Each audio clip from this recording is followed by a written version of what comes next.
जीवनविद्येचे प्रणेते सद्गुरू श्री वामनराव पै यांनी तूच आहेस तुझ्या जीवनाचा शिल्पकार हा अनमोल संदेश दिला.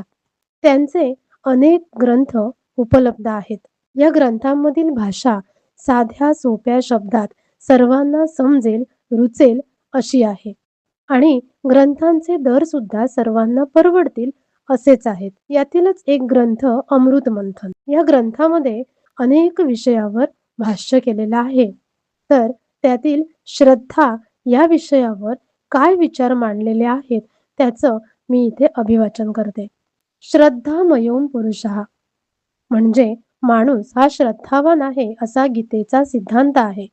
Law of life is law of belief. श्रद्धा हा जीवनाचा नियम आहे. श्रद्धेचे सामर्थ्य विलक्षण आहे. Whatsoever you shall ask in prayer believing you shall receive असे बायबलमध्ये म्हटलेले आहे. पण या श्रद्धेचे स्वरूप काय असा प्रश्न निर्माण होतो तेव्हा असे सांगता येईल की to believe is to accept something as true or to live in the state of being it. याचा भावार्थ असा की जे आपल्याला मिळावे किंवा घडावे असे वाटते ते मिळणारच किंवा घडणारच अशी श्रद्धा बाळगणे, किंवा जे मिळावे किंवा घडावे असे वाटते ते जवळजवळ मिळाल्यातच किंवा घडल्यातच जमा अशी श्रद्धा असणे. या संदर्भात एक गोष्ट आठवते ती येथे सांगण्याचा मोह होतो. एकदा एका गावावर मोठे संकट आले. ते असे की त्या गावावर पावसाची वक्रदृष्टी झाली. पाऊस नाही म्हणून लोक हवालदिल झाले. त्या गावात एक साधू होता. त्या साधूजवळ गावातील लोक गेले व त्यांनी त्या साधूला काहीतरी उपाय करण्याची विनंती केली. साधूने ते मान्य केले. त्या साधूने गावातील सर्व लोकांना विचारले, तुमचा देवावर विश्वास आहे? सर्वांनी होय असे उत्तर दिले. तर मग आपण सर्वांनी येत्या गुरुवारी पावसासाठी देवाची प्रार्थना करू. आपल्या प्रार्थनेला देव निश्चित साथ देईल. याबद्दल तुमच्या अंतःकरणात पूर्ण श्रद्धा आहे ना? सर्वांनी होय असे उत्तर दिले. तर मग तुम्ही सर्वांनी येत्या गुरुवारी गावाच्या मोठ्या देवळात जमायचे. देवाची अगदी मनोभावे प्रार्थना करायची. आपल्या प्रार्थनेला देव नक्की साथ देईल याबद्दल अगदी पूर्ण श्रद्धा ठेवूनच प्रार्थना करायची. झाले. गावातील सर्व लोक पुढच्या गुरुवारी देवळात जमले. साधू महाराज पण तेथे आले. मग बराच वेळ सर्वांनी देवाची प्रार्थना केल्यावर सर्व लोक पावसाची वाट पाहत बसले. बराच वेळ झाला तरी पावसाचा पत्ताच नाही.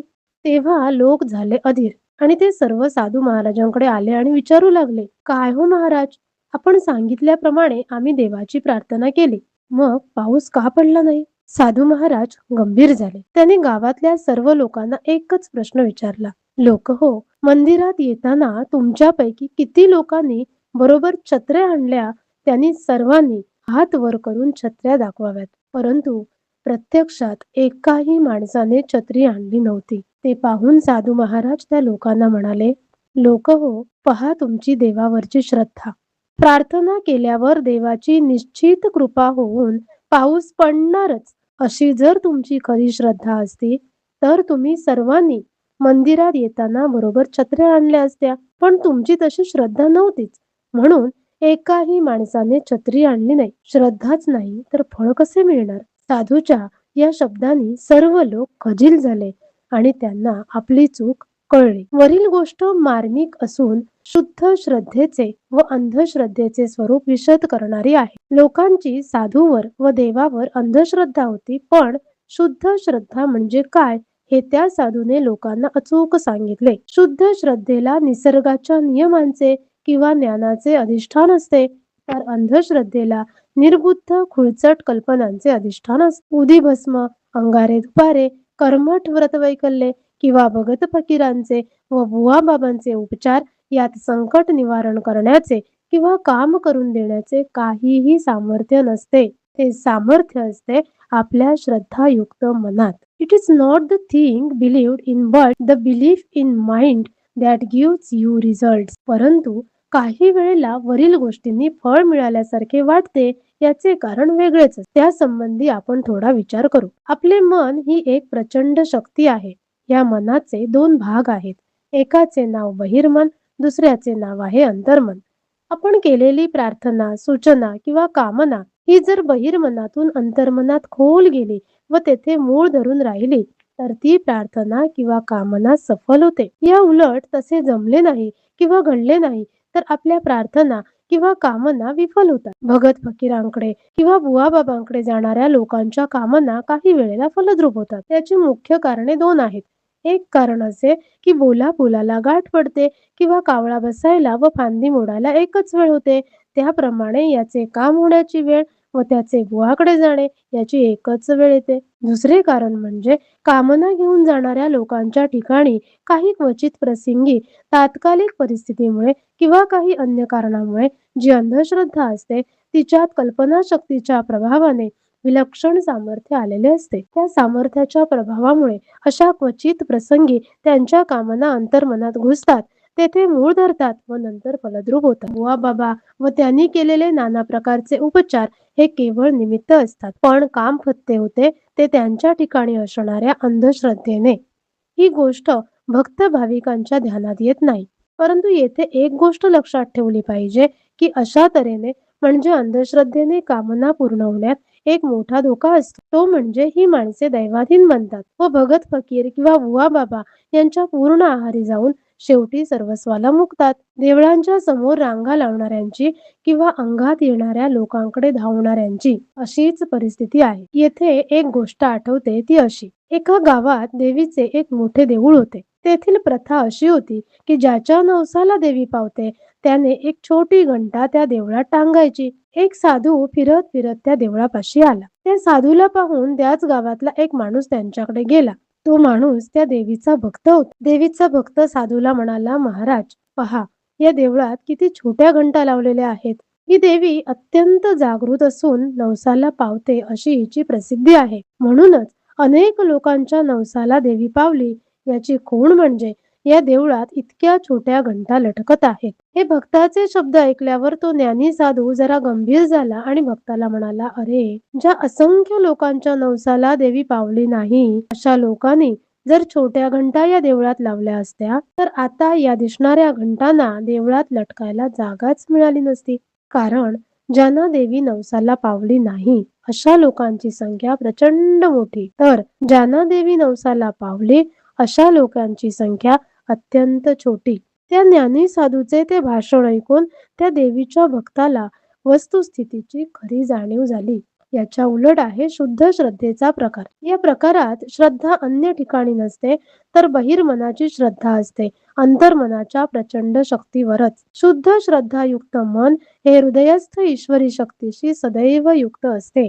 त्यामुळे अशा मनाचे संकल्प सिद्ध होतात.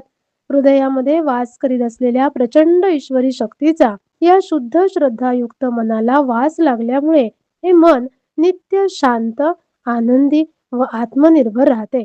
The knowledge of a mighty power within you which is capable of bringing past all your desires gives you immense confidence and a sense of peace. त्याचप्रमाणे हे शुद्ध श्रद्धायुक्त मन हृदयस्थ ईश्वरी शक्तीशी सदैव कृतज्ञ असते. कृतज्ञता हा गुण जसा माणसाला प्रिय आहे, त्याप्रमाणे तो देवालाही प्रिय आहे. खऱ्या अर्थाने कृतज्ञता हेच पुण्य व कृतज्ञता हेच पाप होय. त्यामुळे अशा कृतज्ञ माणसाला देवाच्या किंवा निसर्गाच्या सर्व चांगल्या गोष्टींचा लाभ होतो. A grateful heart is always close to the creative forces of the universe, causing countless blessings to flow towards it by the law of reciprocal relationship based on the cosmic law of action and reaction. अशा शुद्ध श्रद्धायुक्त मनाची धारणा करून तिचा योग्य तो परिपोष करणे ही कृतकृत्य जीवनाची गुरुकिल्ली आहे. असे हे शुद्ध श्रद्धायुक्त मन आजकाल दुर्मिळ झाले आहे. सामान्य माणसे एकतर अंधश्रद्धेच्या आहारी जाऊन बुवा बाबांच्या किंवा भगत फकीरांच्या नादी लागतात किंवा नास्तिक होऊन कुमार्गाला लागतात, परंतु कोणीही असा विचार करत नाही की आपल्या दुःखी जीवनाला खरे कारण काय व काय केले असता सुखी जीवन आपल्या वाट्याला येईल. या संबंधी आपण थोडा विचार करू. संसार हे संगीत, खेळ, नाटक किंवा जुगार नसून ते एक न संपणारे युद्ध आहे. जन्मापासून मरेपर्यंत माणसाला सारखे युद्धच करावे लागते. तुकाराम महाराज तेच सांगतात. रात्रंदिवसा आम्हा युद्धाचा प्रसंग अंतर्बाह्य जग आणि मन. युद्धात जय त्याचाच होतो जो नित्य सावध असतो. याच्या उलट युद्धात जो बेसावध राहतो त्याचा पराजय हा ठेवलेलाच असतो. या संदर्भात आपण जर आपल्या जीवनाकडे पाहिले व सिंहावलोकन केले तर आपल्याला असे आढळून येईल की ज्या वेळी काही कारणामुळे आपण बेसावध राहिलो त्यावेळी आपल्याला जीवनात अपयश आले. सामान्य माणसाचे असेच आहे. बेसावधपणे जीवन जगणे हे जणू त्याच्या रक्तातच विणून गेलेले आहे. बेसावधपणा हा जणू माणसाचा स्वभावच झाला आहे. त्याचाच परिणाम म्हणजे संसारात त्याला ठायी ठायी ठेचा खाव्या लागून व नाना आपत्तींना तोंड द्यावे लागून शेवटी दुःख सागरात बुडून जावे लागते. सामान्यपणे सामान्य माणसे खालील ठिकाणी बेसावध असतात असे आढळून येते. 1. संतती, 2. संपत्ती, 3. संगती, 4. आरोग्य, 5. ईश्वर.